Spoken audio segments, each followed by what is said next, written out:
So I feel like we are live. Oh, I Hello, see. everybody. Vytautas Milbutas with you for Merit Poker. It's the first time we are here with the YouTube live. Actually, we have the podcast.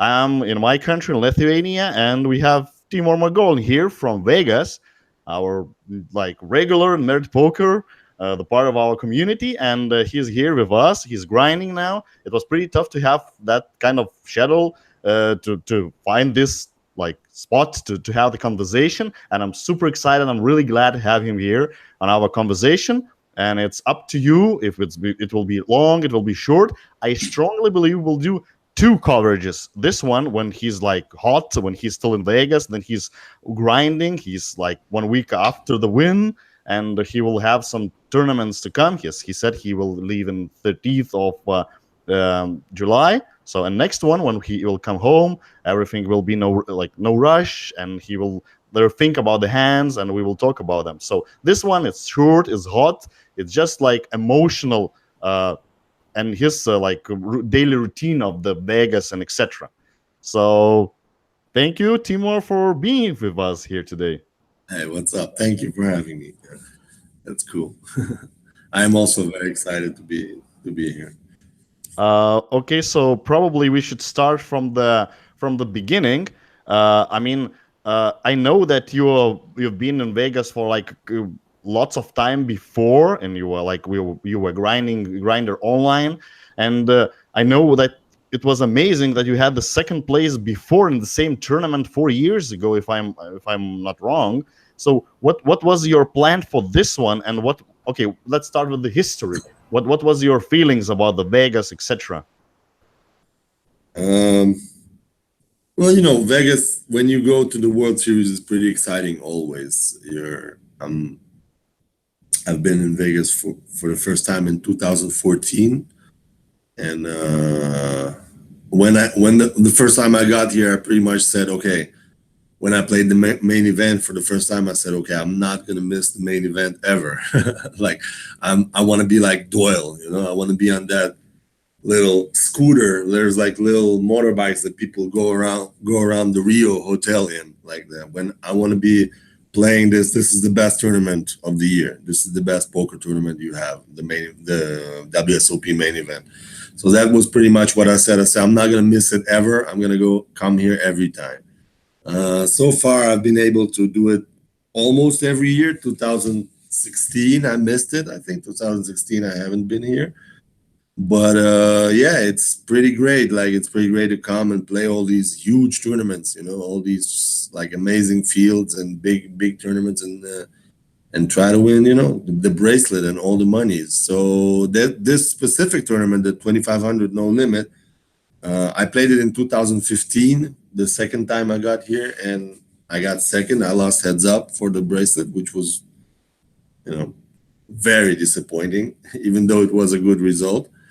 But the next couple of years, 2016, I wasn't here. In 2017, I was here, but I didn't play it. I came here to play only the main event and like a bunch of cash games and satellites.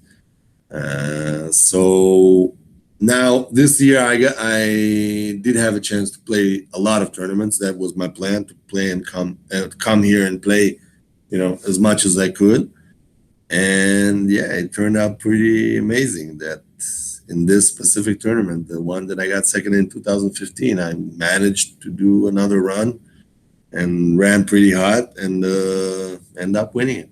You know. That's actually amazing. I mean, I'm really interested about the second place. Like, probably we'll talk about your this tournament in the next conversation in that podcast.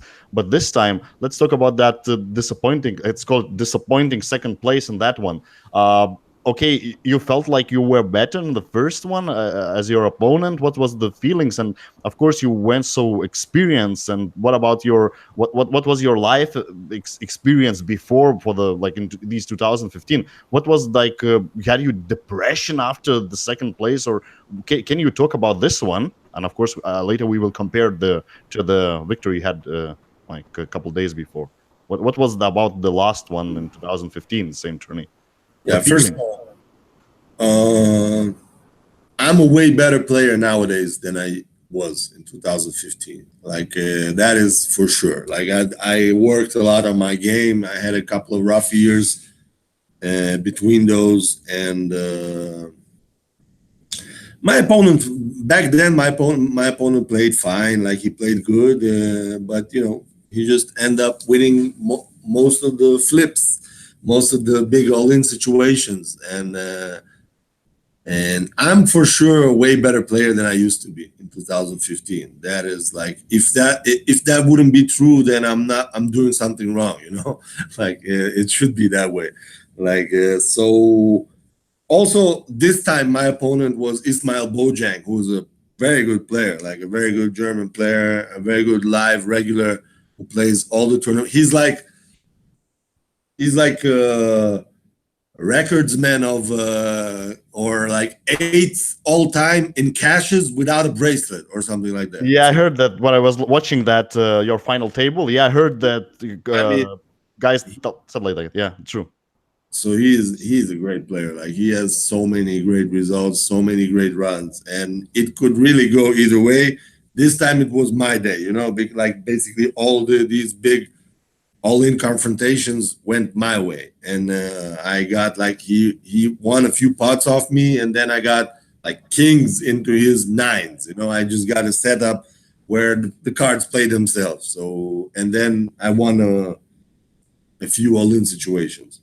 So that the heads up specifically wasn't like last time I was playing like a 5-hour heads up match where I did feel like I had, I did feel that I had, in 2015, I felt like I was, let's say, beating my opponent. I was winning pots and then that, but he basically came up ahead in all these all-in situations, all those flips. And this time it was my day, but it's a lot of variance, a lot of luck involved in these. When you have two capable players, two players who basically know what they're doing, it is important. Like obviously the cards are gonna decide a lot in these situations. And this time it was my day. This one, fortunately. Yeah, but I heard about the guy. I think they were talking about the 60 or something times into the money during the World Series of Poker without the bracelet. That was his I don't know, Yeah. like record, something like Yeah. that, 60x something. So it's like, okay, in the percentage, of course, it's like probably there are almost always 1K plus players if you are not talking about like these 10K studs, etc. So it's in variance way, in the math way, in the statistics, it's normal. He shouldn't win like what's what like, but in the history, for them it was huge deal. So that's good that you are continuing his such a kind of like uh being second maximum for that. So I'm really glad about this. And Like, can we compare the your buy-ins these days? Like I heard lots of stories of players who are going to the Vegas and they're grinding, they're playing in the Venetian, like deep stacks, extravaganza tournaments, etc. And for you, this it's always about the World Series of Poker tournaments, or it was different before in like 2014, 2015, and now you have that luxury to play only World Series of Poker tournaments. Like what oh, about these? I wouldn't say only, I did play this series. I went to the Venetian. I played a bunch of Venetian tournaments as well. I was actually staying at the Venetian before. I moved now I'm at the Rio. I moved to the Rio hotel when the main event started. Like I wanted to be around here. I did play like obviously like the Venetian during the summer during the World Series. The Venetian has, let's say, the second biggest series. Like most of the hotels in Vegas, they know that this is the biggest poker festival, so all the players come here. So most of the hotels do their own like series and festival during this time, and the Venetian is probably the second biggest after the World Series itself. I played a bunch of tournaments there, like during this time. But obviously, like you mostly play at the Rio. You mostly play the World Series of Poker tournaments at this time because they are the biggest. Still, they are the biggest, and you have a chance to win a bracelet. That's what most of us are here for in this time. Okay, because like in a upcoming year, probably, I will not probably will be familiar with the bracelet. So I strongly believe like you will come with this Goldie to the merit, and I will be able to to catch him to feel that Yeah, experience. And you want me to just bring it to the merit? yeah, be a banger, like that's no Where? problem. I think all the guys want to touch it. So please, it's please. not it's not that nice actually. Like it's I yeah like the significance that, let's say, we give to it and how happy I was to win it. I would expect like a way better looking, jewelry. Like I would expect like something. It's okay. It's but it's pretty simple. Like it's pretty simple. I don't know. We'll see. We'll see if I'll bring it in September to the Okay, merit. okay. Of course, they are printing them. Like like it shouldn't be like big one. So it's but okay. I hope you will do I that think for us. they give. I think they give a better one, a better looking one to the main event winner. The main event winner gets one like, I don't know, with diamonds or whatever. Like it's better looking. It should be like that. It should be like that. Okay, I'm not sure if we should talk about it, but I'm really interested, and I think as I'm part of Merit community, and we are talking during the breaks, and I'm contacting with the players, etc. What about the percentages during this tournament? Are you selling? Were you selling before? And are you swapping these days? What's about that? I'm not asking did you hand like 45% of your action, but I'm asking about all the concept for you. I mean, the more markup things, and I'm out these numbers. Yeah, nowadays I pretty much, like, I have a lot of percentage of myself, and I don't sell that much nowadays. Unfortunately, in this one, I had most of my action to myself.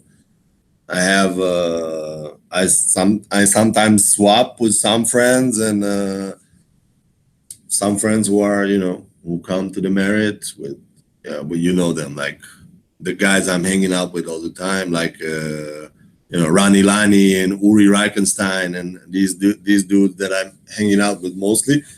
And that's pretty much it. Like, I had one friend who had a few percents from me, because, like, a really close friend of mine outside of poker, who's like sweating me anyway, and like, he had a piece in this one. So he had a piece in everything I play here in Vegas. But outside of that, pretty much I get to keep all the action to myself.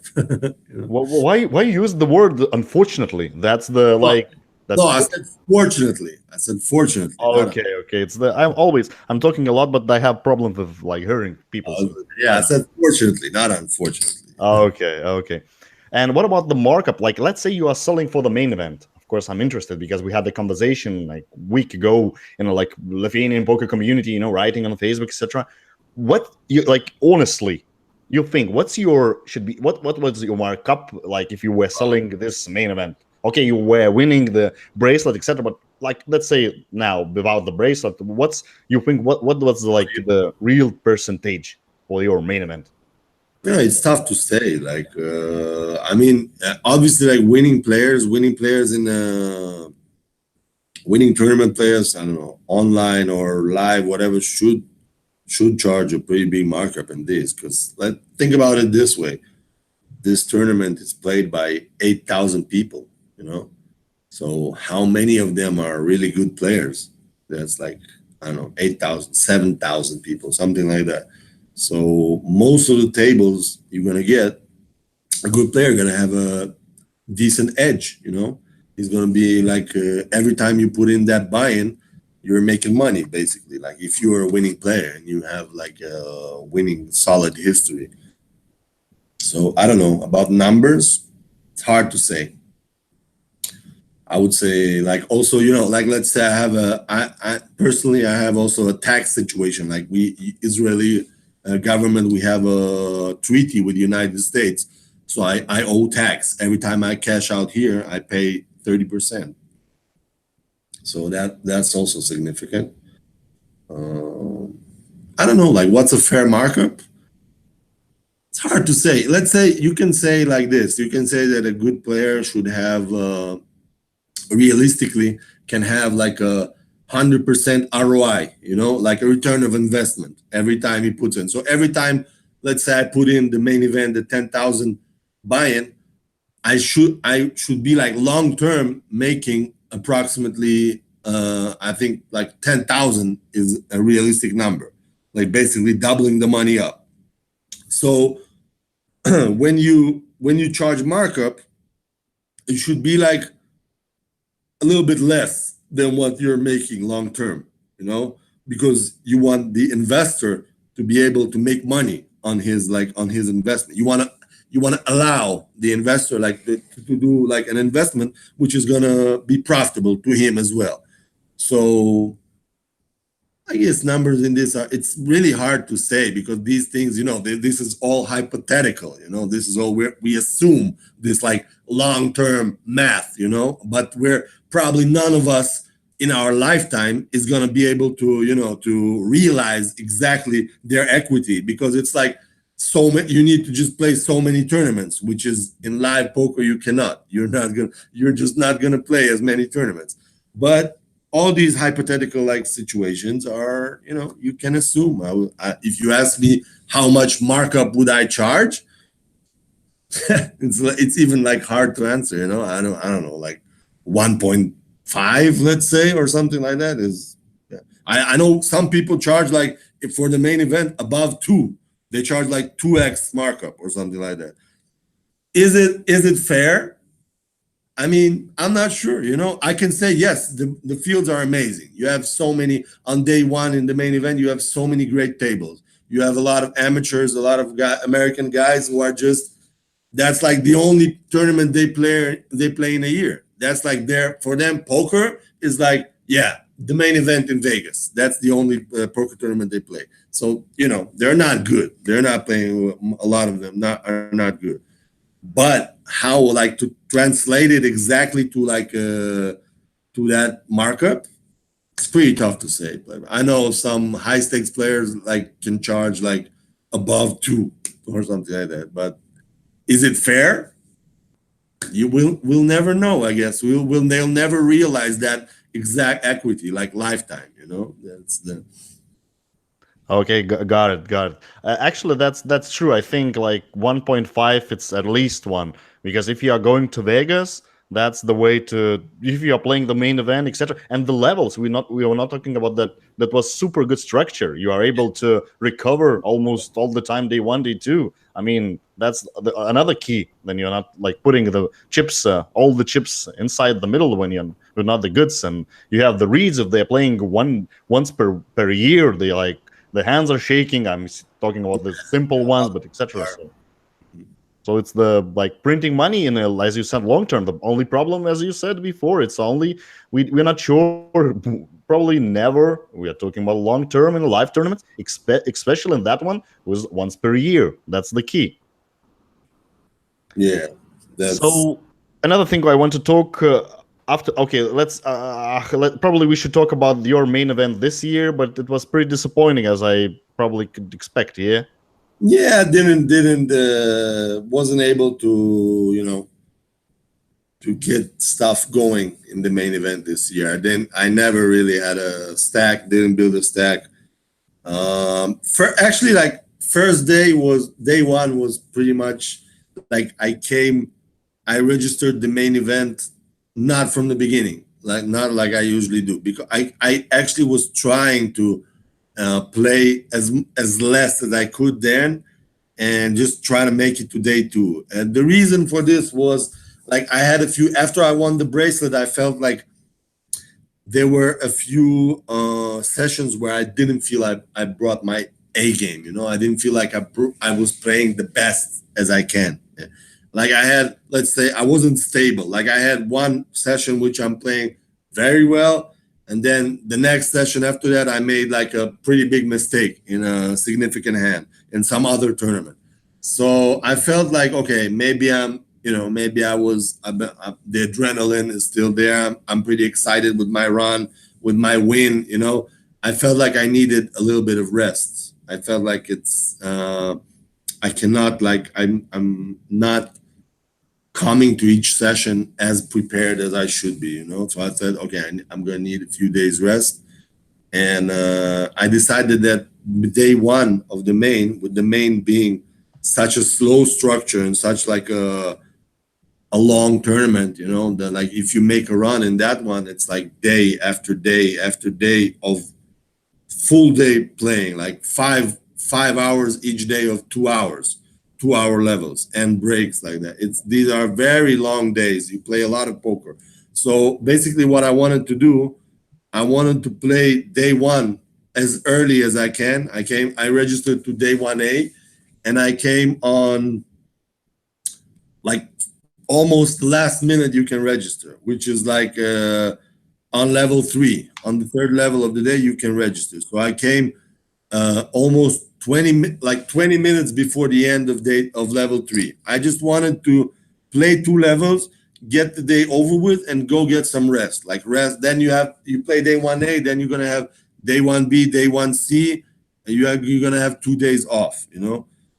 And I obviously, like, I give up some equity by that, because if you come from the start, you, like I said, you play with a table full of amateurs usually, and I mean, you can pick up chips, you can win pots during that time, and I wasn't feeling my best at that and on that day one. So I just came late in the day on level 3, and I end up after 2 levels, I finished the day with less than starting stack. You know, like we start with 50K nowadays, and I finished with 35K. And then, like, pretty much same. And on day 2, after I had a few days rest, and on day 2, when the day 2, it combines the players that played on day 1A and day 1B. Also, like, I came and pretty much stuff didn't work. You know, I just came with 35K and the blinds were, I think, 400, 800 on day 2 on that. And I just, you know, lost another pot and another small pot, and then I'm down to 25K. And then some guy who I recognize his face, I saw him, I think, a few years ago on like a televised high stakes cash game. I don't remember his name. I'm not sure about his name, but like he was a familiar face from a few years ago. So he was a regular, and he opened, and I 3-bet him for the second time with pocket nines, and he called my 3-bet, and like it was like cutoff versus small blind, I think, the position. So he was in position against me, and the flop came jack high. It came like jack deuce 3 with 2 clubs with a flush draw. And I decided to flop. Like the pot was pretty big already with my 3-bet. I mean, you know, How much you started the hand? How much bigs you were? like 25K. We're at 400, 800, which is like 30 something lines, 30 there. And I just end up like betting on the flop, and he shoved. And I decided that, you know, my hand is good enough with relatively how much I have behind to the size of the pot. And I ended up calling, and I was in a very bad shape because he had queen jack suited. He flopped top pair, you know. So I was basically drawing to 2 outs. So I mean, I'm fine. I'm fine with I played this hand. Like I think it's okay. Like either way, he can have some flush draws or a worse hand than mine. And I'm just like I said, my hand was good enough relatively to what I had behind. You know, relatively to what was and the size of the pot already. So, but that specifically this hand, it's not like this hand was the one that like messed up my main event, you know. But what messed it up was just because before that I wasn't able to to build my stack. I just wasn't winning pots, and I was down to this situation, to this like 30 big blinds or so like that. So like, I'm not upset about this hand, but I'm maybe like. In retrospect, when I looked at it, maybe it was a mistake not to come from the start, and not to play like I should have played a full day one like that. But it's like how you know yourself and your feelings like that. And during this time specifically, I wasn't feeling too good. Like I felt like I needed the rest. Okay, got it. And what about? I was pretty surprised of you. Like you said, you wasn't feeling like stable at that time. I mean, especially when you helped me a lot. Maybe of course people are not familiar with this one. When I was in a pretty huge downswing in the merit poker, as I'm playing only in merit these days. I mean the big tourneys, and I felt really bad because of the main event, and we went to b-ball. We playing b-ball basketball in a merit for a while, and we are going to just throw away the ball. You and me, and you were talking about the things, and at that point I was, of course, I was a bit down, and we're talking, and you inspire me. You got like, I don't know, it was like the best mental coach session I have ever. I mean, we are talking this about the poker, about the things, like how it's going. You told your story, etc. And I'm super surprised that you felt like that about after the victory, because the stable thing is always about the downswings for me. And so, if you are able, just talk about that feeling you had, and what was your emotions, and what was the key, if you, of course, if you're able to talk about it. So I'm really interested because I have, of course, probably most of them have kind of that issue. So your experience could be very useful for probably all of us. So if it's possible, Think please. about it this way. You come and you're like always when you play poker, you have a certain routine. Like you used to certain things, and your mind like works. You think about the same things, you feel the same things like generally. And when something like big happens, it kind of, it shakes you a little bit. It like changes your how you what you think about and what you feel, and it's the same about big wins. Like big wins are the same as big losses, like basically, because you are all of a sudden you are overwhelmed with emotion, and with like stuff. And for at least for me, it was like I was waiting for this, I don't know, for years. Like I was waiting for this to happen, and it finally happened. So it's pretty hard to say what are these triggers, what the change, what the things that like how our mind works. But it's obvious you cannot like ignore this. You cannot ignore that when big stuff happens, when you feel something, and that you are affected for sure. We are human beings. Our mind works in a certain way. So when you need to in poker, when you need to keep that stable line. You need to be like the same all the time. You want to be like, obviously, like with your strategy, you want to be balanced, and with your routine and your like thought process, you need to all the time like consider the same things. And all of a sudden, I'm all emotional. Like my phone is blowing up with so many like messages, and everybody congratulate me and stuff like that. And I want to be, I want to be thankful. I want to thank everybody. And so a lot of stuff just distracts you, like when you sit and you play the hand like you used to, like you play a poker hand, but all of a sudden you have so much on your mind. You have so many different stuff that you're thinking about. I think it would be foolish to ignore that. It would be foolish to ignore that. It does. Uh, there is a certain like effect. It should affect like your game, and but I mean, it's my job, so I have to keep playing. But I just felt that the after that, something is wrong. Like I'm not, my poker is like not the same. I have stuff on my mind, so I took a few days off. Got it. We talked a bit, and you said some things about your daily routine. About that, you were first of all you were living in Venetian. Now you were during the main event. You were in a Rio. Actually, could you say to us like what's your that daily routine when you woke up? Like what are you thinking about? You have like schedule of the tournaments before. You are hanging out with the friends. You're living with the like Laurent or like Yuri, and what's your that I don't know, like your daily routine for this month and more, something like that. Of No, course, every day is different, but just approximately. yeah. I've been living on my own. Like I hang out with them a lot. They actually they rented a house here. They rented a house in Vegas, which in the time they rented it, I wasn't able to, like, to, I wasn't sure how I'm gonna make the trip, and that, so like, I didn't agree with them, and I didn't rent the house with them. So, and I feel like for me, a lot of time is it's good to be just by myself during these long, long series, long grind situations. So yeah, I've been by myself at the Venetian and now at the Rio most of the for this time. And my daily routine is like I don't like to like wake up and directly go to play a tournament. I like to have some time before that, and I was trying to go to the swimming pool a little bit, like get some sun, like just before I'm like doing, because most of the time you are indoors. So I felt like it's pretty important to go outside to get some sunlight, get your, skin exposed to the sun, be in a swimming pool a bit. And sometimes, like I went to work out a little bit, like go to the gym. Not probably not as much as I should, but I did that like a couple of times.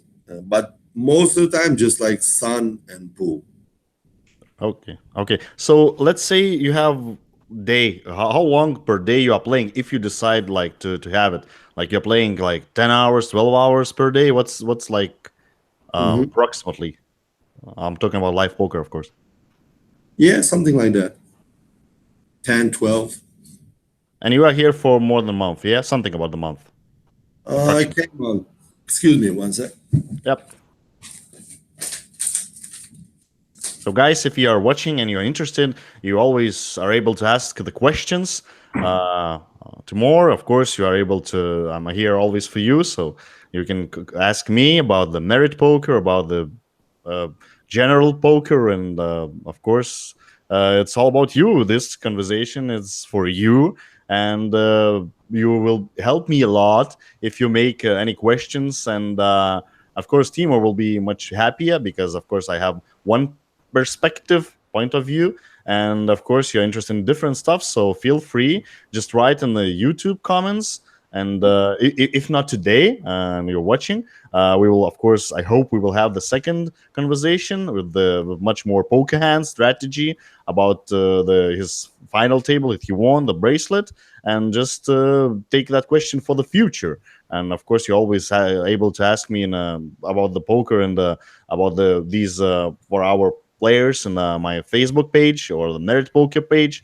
Just do it because if you're asking me and of course our guests, it's much easier for you to get the things you are interested in, and it will be help for your game and for your poker career or the hobby that you love, etc. So feel free. Actually, it's the first time I'm doing this one in English, and I'm like pretty shaking and excited for that one. It cost me a lot to start it. I had to do it, of course, earlier, but now I'm here with this full stuff I have, and uh, let me be better for you and for Merit Poker. So feel free to say every constructive things for me. And now I see Timor is back here. That's good. That's good. You're back. Um, Okay. Think. Okay. I started to talk about merit poker, and I want one question for them. Of course, you should ask, find the people in a, of course, in lobby in a Vegas from the merit for that merit poker community. Have you met any of them except your like best buddies and of course the yeah, part of the merit community? What the guys? What are you having the good time? Like hanging out? I mean, lots of them should be here. So yeah. I met a bunch of guys, a bunch of people which I know well from the merit, and I enjoy hanging out with. I met uh, I met Albert Dyer and Ilar, his girl. I met them both here. I met Alex Goffman and Daria Fishenko, like really like nice guys, nice people. I met them here.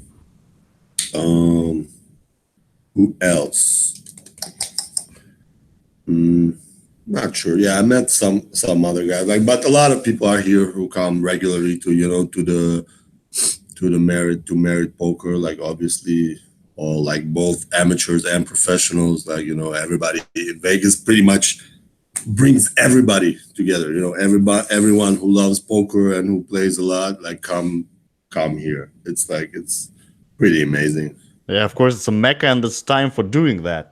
So I strongly believe, and I hope that you talked about the Daria Feshchenko and Ayla Lee and Albert, and I hope in the near future you are like breaking this ice, and starting this coverage of these podcasts with you. And I hope I will find more Merit Poker guys from the Merit Poker community. And of course, if you are here, you want to banging out in such a way to talk to me about your hands, about the I don't know about your routine in Vegas, etc. during this summer or any other tournaments. You want to talk about your life and if you're from Merit Poker, just let me know. Right? I don't know. Just if you are like part of the Timur's crew, just tell him or write me, and we will have the conversation here and like millions of the kilometers away each other. So I'm here for you and do it. Yeah. And okay, that's a good question. If this victory, it should change your plans in the near future. Now, I think you have something about the 1 week, but less here back in Vegas. And what you are going to play? What's your plans in the last days here? Well, what will be the next your bracelet? I hope. Yeah, I'm. It definitely kind of changes my plans a little bit. Obviously, just because it's a big boost, to my bankroll, to my confidence, to everything like that. So, and also, I'm pretty much now. I'm pretty much, let's say, more free, to play whatever I want. Sorry. I have like one more week here or less. I have like 5 days. I'm probably gonna play the 10K six max, which is like the toughest WSOP event, I think. But it's gonna be the first time I play it. But I will try, because I feel like I've now reached like a certain peak in my poker. I feel like very good.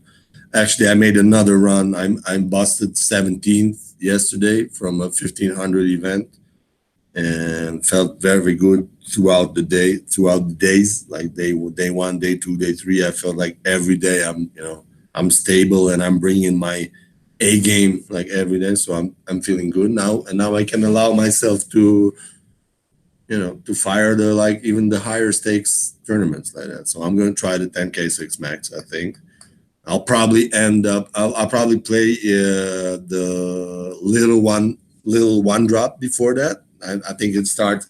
It already started like yesterday and today. There's a few starting days, a few starting flights. So I'll play that one as well. I think it's a tournament which I shouldn't miss. And yeah, now I'll also find if you like. I'll probably like chill a little bit more today, like rest a little bit, and come back tomorrow. Uh, and we'll see. But yeah, the 10K six max is the one that I'm like kind of looking forward to, because that's like a really. I'm not 100% sure I'll play it. I might like. I'm because I need to see what's the schedule and what it's like with my flight home, and like talk to my wife, see what when she needs me back, exactly. And but I think it will be pretty challenging and fun to play that, because that in that one you really like you face up against the toughest competition there is in the world, like almost on every table like this. So that should be a nice one. That should be an interesting one to play.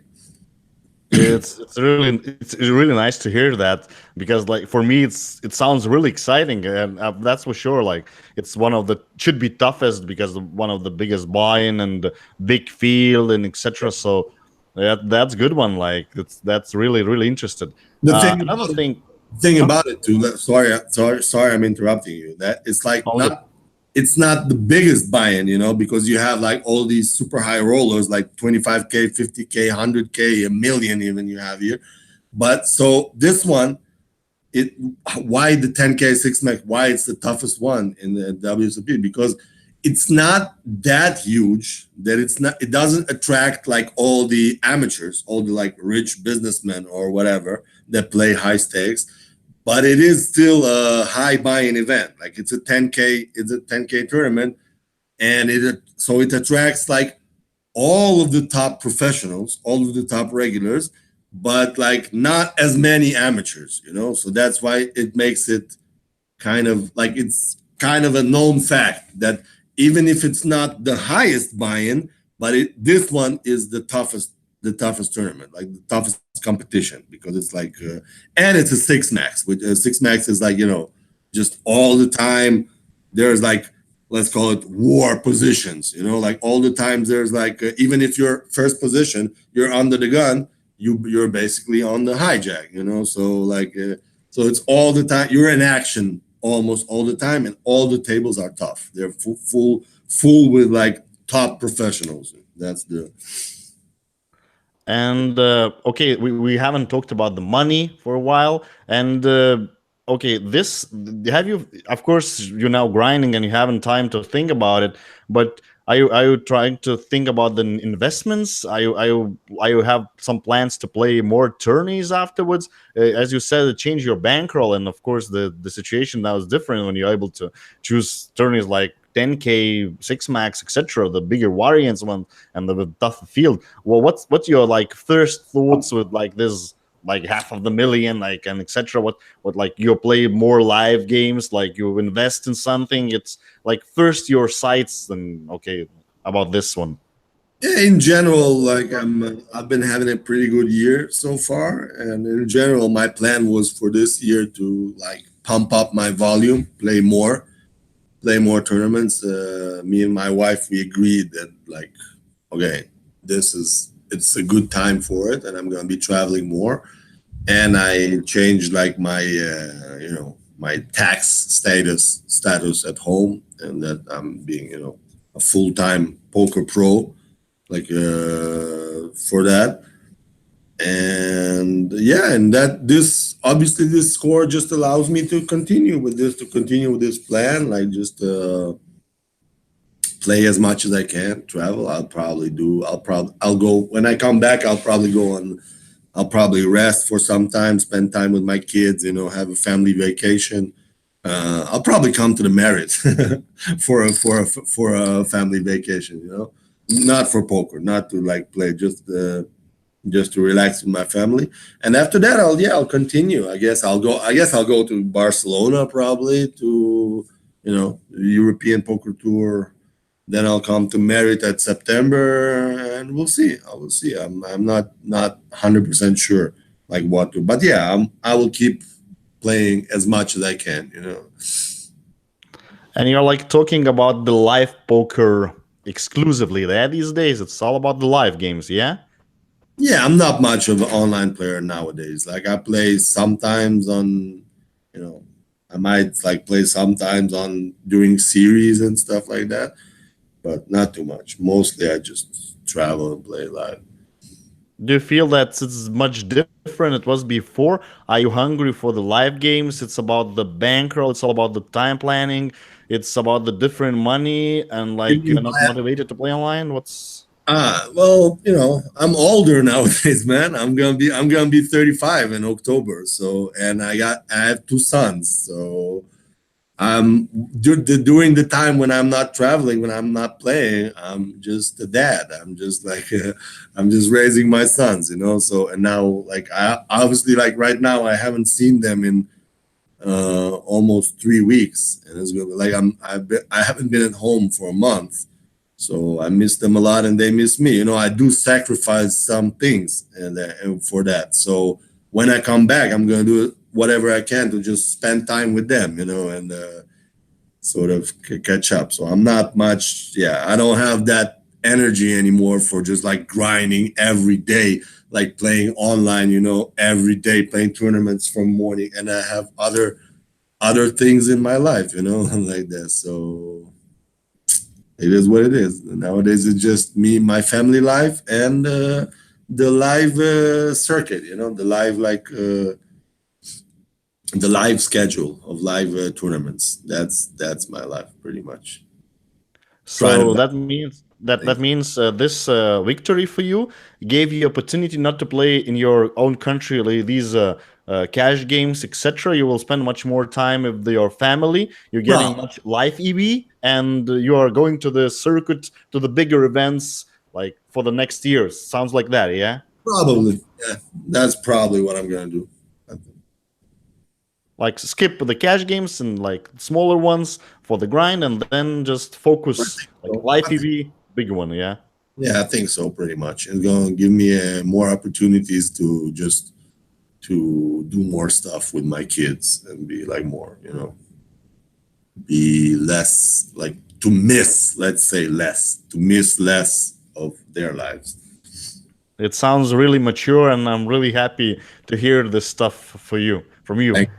Thanks. And the for our like last question for our conversation, like, is it the true like you got your cousin in the Vegas now? What's that story about this It's one? pretty insane. I have like my two cousins. They are like their mom is my dad's sister. They both live in Toronto, in Canada, and I haven't seen them in like I don't know above 2 years. I think last time like they visited me in Israel, and by like certain like just by chance, like randomly, totally randomly, we talked like we texted each other like a month ago, and they said, "Oh, we're coming to Vegas in July." Like, yeah, and I'm like, I'm gonna be there too, man. How small is this world? Like, we just can't meet each other. Actually, like the guy I hanged out with yesterday, that's my younger cousin. He's an ex basketball player, and nowadays he's a basketball agent, sort of. He's sort of a sports agent, and the NBA Summer League is here in Vegas doing that. So he's here for the summer league. He's here with his like young guys, like his young players. They're hanging out. They're playing the games. They have all the basketball world on the NBA scouts and like the European coaches and scouts are all here. They're all like following them. They want to see who's they want to show their skills and get maybe potentially get like contracts. So he's here for that, and yeah, and now I have a chance to hang out with him, like, and me obviously. First of all, I missed my cousin a lot, like I haven't seen him a bunch, and I'm a big basketball fan, so like for me it's also a chance like to hang out with him, like, and his players, like they're during the NBA Summer League is pretty awesome, so so yeah, that's another good thing that happened this summer. Actually, I forgot about this. That's true. Like, yeah, they're coming. All the EuroLeague and teams are going to the for the summer league to get these players. Yeah, I forgot about this stuff. Like this going on now in Vegas, and of course Doncic is not playing, but Ion is here, and the other players. Yeah, have you any time to do another stuff, like to go to these, maybe to see some of the like will future NBA stars, or just I don't know, Cirque du Soleil, something. I mean, what's about your I time? guess I'll try to, like, I think today and like tomorrow, maybe next couple of days, I might like chill a little bit and probably hang out with my cousin some more. Like, see, I don't know. We'll see what happens. Maybe go to a game, maybe go to a summer league game or something like that, and then go back It to the it could be grind. very interesting. Yes, he has really probably, of course, if he's agent, he has really high basketball IQ, and he can like say the things to you. It could be really interesting experience to have some It's new things. these games, let's say the games themselves are not super interesting because they are mostly it's young guys. There are like some really good players here, like really young good players, but they kind of try to show their personal skills. Not it's not like a good team basketball game. Like they're not even. I mean, they're trying to win, obviously, but it's not guys that play and train all the time together. But it's just a matter of like it's more interesting just to see the personal skills, like to see guys, shooting, crossing over, dunking, whatever, like all that Yeah, stuff. yeah, I got it, I got it. But I mean, the agent is like he's trying to build that for his team, and like it should be very interesting stuff because of yeah, of course you're right. They're very young and they're trying to show up, and it's really tough for them not to like ruin the game with these "I am the Baron" etc. stuff. That's Yeah, kind of that's also kind of his work nowadays. Him and his partner, we just talked about yesterday, and that's kind of interesting also as a poker player to see that, like what, because what he does, what his work is at these stages is basically like a mental work with them, just trying to sort of be their, like older brother or their dad or something like that, just like to make sure that they come to each training session or game like mentally prepared. That's kind of what he does. That's like he's takes care of whatever they need. So they don't worry about anything but basketball.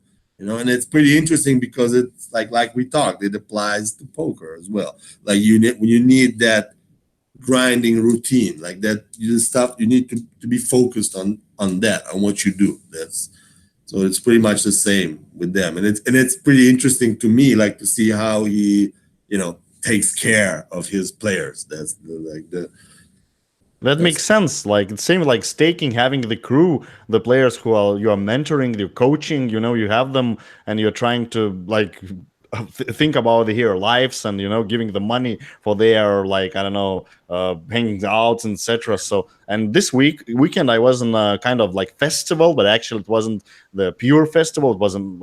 They are talking about the business, about the investment, and etc. And I was pretty surprised because the like big guys are talking, making like announcements and statements, etc. And they are talking about the things, and I was like, it was most of the like moments for me, like, oh yeah, that's the same in the poker, that's the same in poker, and that's like these all 3 days where for me, as you said about your basketball, like cousin stuff, etc. It was always like it applies the poker the same, it works the poker the same, and like of it's course. pretty fun because for poker for me it's like really fast way of the life of the everything, but much faster. So And if you want to succeed, in poker, just like in other stuff in life, in business or in sports, you pretty much need the same kind of mental skills. You need to be focused. You need to like work hard to work on your game, and like, but also like to prepare yourself for that routine and know when to when to chill and when to go hard. yeah, discipline, time management, money management, Yeah. it's like health and Schedule, etc. schedule management, like just time, yeah, like you said, time management. Okay, and I'm happy because we got one question, and I'm super excited about this one. It's like okay, Mine, it was like this one is, but it's a good one. I'm happy that we have like what's the live player that it's toughest for you to play against? Some kind of that question. Like, of course you uh, played a lot, and what's the guy like? Of course, it's short term for me. It's everything. It could be like cards and etc. But what's the player? Of course, like you say, okay, he's really good. He's like the guy. yeah. There are many, there are many like really tough opponents, really tough players. Let's think of something from like Larissa from this series. The guy who I feel like I played with this series, who was the best. I played a little bit with Adrian Mateos, with the Spanish guy. The guy, he is a beast. I played with him a little bit this series at the Venetian, actually, and he busted me from a tournament. But I mean, there are many. Obviously, there are many really really good players. But just like from the top of my mind from the last couple of weeks, I had a chance to play with him, and he's insanely good. Like he Like just you're talking about them technically, or just he's like watching for the live stuff and like he's not. like he's more of a technical player, I would say. Like he's very very good technically, and he's a pretty experienced live player as well. Like he had a lot of results. So he's pretty complete poker player. No matter the But fact that he's super young, like 22 something. Yeah. I think a bit older. I'm not sure. Maybe like 26 or something like that. Because he's been around. Like he's been around for a couple of years. He's been playing, I think, or live as well. But he's yeah, just I felt like I watched him in a few of his sessions, like when he had some runs in televised games. He just seems to always make like the right decisions. and the right like just plays. He's so strong technically that like he's in all of these spots he pretty much brings his A game, and his decisions are always so yeah, I felt like he's very good. I had a session, a short a short session because he busted me, right. And but it's like just from the top of my mind for that action, for that question, it's like I recall it. But there are many more strong players. Like there are many, all the top players are here. Yeah, actually, to be honest, he 1 week before he became 24. So like in the middle, as we talked. Oh, okay. Yeah, so he's down 24. And actually, to be honest, I'm watching a lot of these days. Like after I got that contract, the Merit Poker, I was watching like a lot of poker stuff. I mean, about the Poker Go. It was one of the biggest and probably the best and the biggest quality we can get these days. The poker content, and of course Joe Ingram's podcasts, etc. He's getting good players, and he said like one of the players like Brin Kenny and others said like it's tough to play against Robert and Mateos. It's the closest one because they were watching like live content of him. Like he's playing a lot of high stakes tournaments, etc. And it's tough to see because he's making no mistakes at all, like no mistakes. Yeah, he's super good. Like super, just seems to make the right decisions all the time, or very close to it. That's like also what we talked about like being stable and being like at our A game all the time. I think that's kind of what separates these like the top professionals, the top regulars, the guys who are now beating the super high rollers and stuff like that. They are basically what you might reach. Of course, they are working all the time. They are working on their technical game, like on their foundations. Let's say they are bringing it to a new level all the time. But I think that what separates them the most is just being, let's say, at their A game for most of the time, like being like to have like no B game sessions. That's what, if you want to reach the top, that's what you should. A lot of the Germans are known for that. They're all the time. They are mentally prepared. They are all the time. They bring their best game and their best decisions, and that's pretty impressive. They're working on that all the time. It's some kind of stuff that helping them to be chill all the time, etc. The thing I want to talk also from my experience, like what about the players who are not so good at technical way? Like I don't know, maybe I'm not right, but like David Kitai, for me he's amazing one in like these life issues, like being loose and like getting reads and etc. Even without the speech, even without the things like to put you out of the comfort zone, etc. Maybe you have some examples for the players who are not like super technically prepared, but they have these live game, like I don't know, Ivy or something these days. Yeah, the Davidi is a pretty good. He's pretty unique. Like he's a very good example for that because he's like one of the best in this. He's like if you ask him, if you talk to him, like he knows. I actually met him at Merit. Like the funny thing. I was too late, probably in Merit. Okay. Like I know him personally because we met at the Merit. Like he came, I think, for once or for like a WPT or something like that. And he's a pretty unique example. Like he's a pretty unique player because if you ask him, he will tell you by himself. He knows like, okay, there might be a bunch of players who are better than me technically, but he knows that he all the time is trying to find like different edges, like to find edge in something else. Okay, so he says, if I'm not the best technical player, if I'm not like let's say the betting patterns and like all the I'm not gonna be able to to exactly analyze the ranges or whatever. Or let's say obviously he's capable of that, but like let's say not as good as Right. as Adrian Mateos, for example, like, or someone like that. But he's like looking for other stuff. So he studied very hard, like psychological things and behavior, like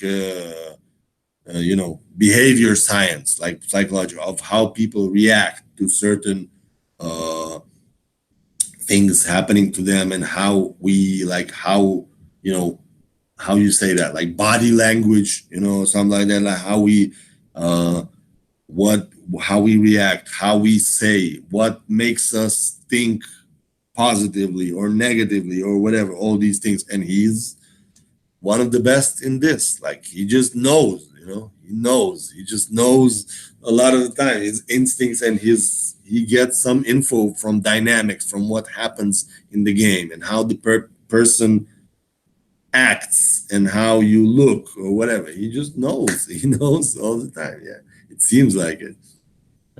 For me, it's amazing as okay. It's a different stuff, but I was when I decided like 3 years ago that I'm enough with these online things. Okay, I'm still playing online, but much less, and I'm playing when I can play a game and I'm hungry, etc. I thought it's one of the biggest things to do, like these life tells. And at one point, it was pretty interesting because I thought these live reads, when you're playing with like 7 or 6 very good players, I mean experienced online players, it's tough to get the reads and all my things that I was learning from like these books and etc. And now these are lots of like videos for that one. I thought it's like they said it's, of course it's tough to say because like how can you say it, but they said about the 20 to 30% of the you can have it, but what's the edge like for ROI or what? It's like silly for the have percentage for that, but it's not a skill I can have playing against the good players.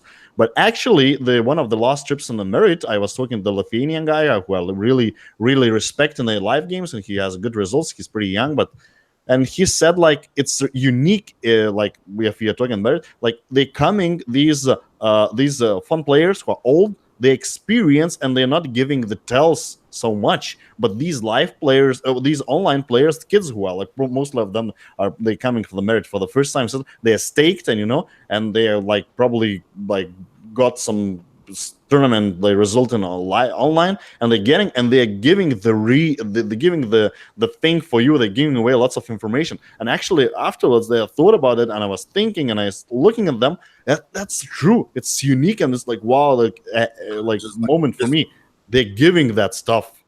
they're just not experienced live players, and if you saw some like them giving off tells and stuff. Yeah.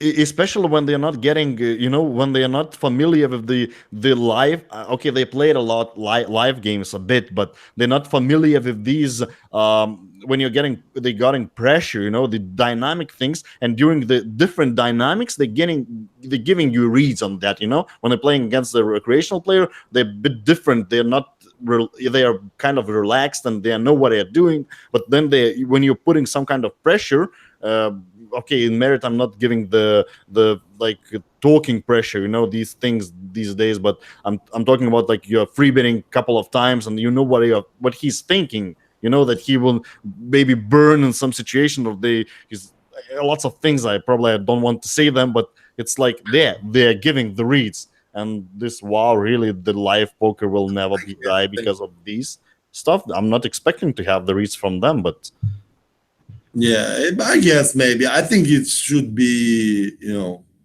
still mostly you need to focus like on the technical side of the game. Like it should, and that's how I see it. You need to like first of all focus on the technical side of the game, and to make your strategy good.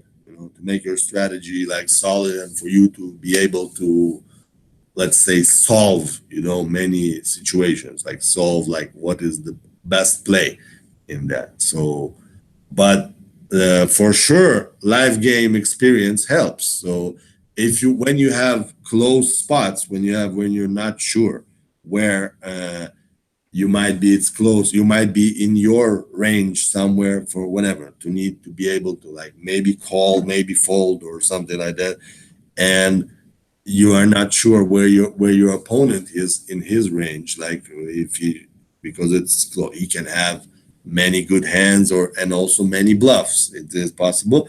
Then sometimes in these close spots, these things help. Like these things, like like some live tell, some something behavior, stuff like that. It can affect, yeah. But like mostly, I like you say, I mostly don't expect professionals. Someone who plays poker for a living uh, should be able to keep a poker face, like not be like. But like you say, man, sometimes it is possible that because people, like, if you have someone who's been playing poker just online all the time, so they're not used to it, to being in obviously in the beginning it's easy, like everybody just sit quietly and whatever they play. But if you reach like end game situations and you play for big money jumps or whatever, then you can get more nervous or something like that. And sometimes it shows. Yeah, sometimes you can see these things. But it's also kind of problematic because let's say you're playing against someone and he seems really nervous. Like he seems, I don't know, whatever, hand is shaking or something like that, and he's like not being able to look in one spot. But it can go either way. Is he Yeah, weak? yeah. Is he weak or is he strong? That Yeah, sometimes. that's the theory. It's the basic line. It's different than the basic line, but you need to get some information to prove what's that. It's not like bluffing or something. It's silly. It was, but it's something different than it should be. Yeah, actually the books are talking about that. That's the key. Yeah, that's the true. And another thing, it's then they are old guys who are trying to make a circus, and they can they know that you are getting for these reads, and they can like to send you fake fake stuff and etc. I had some experience, and especially in merits, and that's the one of the things they are loving to do it. Like, yes, I got him in this situation because I know that I'm technically not good, but I catch him in this one. Like, you know what I'm talking about, probably. Yeah, yeah, I do. I mean, So yes. so many funny things here. That's the key. You And know, to each his own. Like to each his own, and some people like whatever they wanna, what they trying to enjoy off from the game. That's like how. So why not? Like let them. It should be. It should be. There's still, if you're playing the game for fun, so you're not like, you are allowed to enjoy whatever it is you want to enjoy, as long as you're kind of still respectful to your opponents. Yeah, I think about the reads that I found lately. They are much more useful for the cash games when you are allowed to make some unique things and etc. The only thing I found myself, of course, all the tells and and reads are much more useful when you are playing in at least 100 big blinds deep, and you all the time. Usually in live games, you are playing like 500 blinds deep, etc., and you're playing the same players for like 12 hours, 15 hours, and it's the thing you need to catch if you're playing much more live cash games. But the thing I think now they're starting to talking about it, but it's still underestimated is the phones. The movies, the things that extract you from the playing game. Okay, headphones, it's different stuff because it's not the same. You are just but the things that you are trying to catch, like seeing the things on a table, for me and for my perspective, it's really really important. Like if you are able not to look at the phone, okay, you're playing sometimes, especially in late game, very long hands, then of course you can take your attention from the table. But especially in the beginning, see what's playing balance, maybe some playing lots of exploitive things and Yeah. different stuff. So I think it's crucial if you're, as you said, playing for the money, for a living, this stuff, like to be focused on the table and getting these Yeah, for sure. The awful best, stuff. that's the best option, yeah. But I mean, we are human. Like it's obviously like we said about bringing your A game. Sometimes it's and we live in kind of in a world where you are all the time whatever, updating your stacks and stuff on social media and stuff like that, and you get messages and stuff like that. We all the time have so much going around us, all of us. So you come to the poker table, you are like, that's like your natural thing to do is just take out your phone and like put it on the table, or put it in whatever. Look, oh, look at this message, look at social media, look, whatever. But I mean, yeah, for sure, it's the best option is to be focused on 100% of hands, which you are not in them also. Just to watch, see some more, get some more reads on your opponents, more information, more look how many hands they played, uh, from which positions, what do they do post flop, see showdowns like that. But I mean, on the other hand, you might get, if you play, let's say, a few long, like I talked about the main event, the main event being so long, and if you play like 7 days in a row, and you're gonna every day play 10, 12 hours and be like all the time super intense, like watch every hand that happens, maybe you will reach day 5, day 6, day 7 super tired. You might get like run out of energy and not be able to be on that uh, optimal focus, let's say, level when it really matters, when it's really like in the most important, in the end game, when you play for the big money. So it's a matter of knowing yourself and knowing how you are able to be, how long can you be super focused like that. So if you need to, sometimes you can, okay, you say, okay, this table is like, I know these people, these are like pretty, these are amateurs or whatever, like they're not good opponents, you recognize their mistakes like easily, so you can, zone out a little bit, like be whatever you need, like listen to music, be on your phone a little bit. But as long as you are aware of this, like you're aware that you need to, obviously the optimal situation is to be focused on everything that happens at the table. But how long are you able to do that really? Like, that's the question you need to ask yourself. Especially for the main event, when you most of the time you're not able to prepare for this one, for the deep run, because what's the tournament you're playing 7 days Yeah, straight, okay, and that's with the the 12 hours to such a levels and tournament, it's in a practical way it's impossible to prepare for this one. Of course, cash game sessions, but it's different because of everything you have here. yeah, just a matter of experience of like playing it, knowing about it, like, and playing it again and again. Okay, so Timur, thank you very much for this one. It's a morning for you, and will have the good day. I think, as you said, you will have the day out now. It's pretty late now here in Lithuania, and the same probably most of the people are watching us. So it's a beautiful that you're able to do it for like it was pretty, of course, tough because of the schedule and I need to prepare for this one. So I'm really glad that you first of all that you won that tournament, that bracelet. Afterwards, that you will come to the Merit Poker and maybe you will get it. And you said even you come with your family to have the free time here just for the vacation, for the holiday. That surprised me a lot. The same environment you're playing a lot, like 6, 7 times per year for 2 weeks, and now you're coming with your family here. So I'm really glad, and I wish we will have the next one when we come home. You're relaxed, you chill, you spend some time with your kids, and we will talk about the technical ways, about the hands on the final table. Maybe I find some issues to show for the player, for the our viewers this one, or maybe I will make some montage afterwards. We will see. And it was one of the best ways to start my like podcasting in English for the merit. And thank you very much. Have a nice day.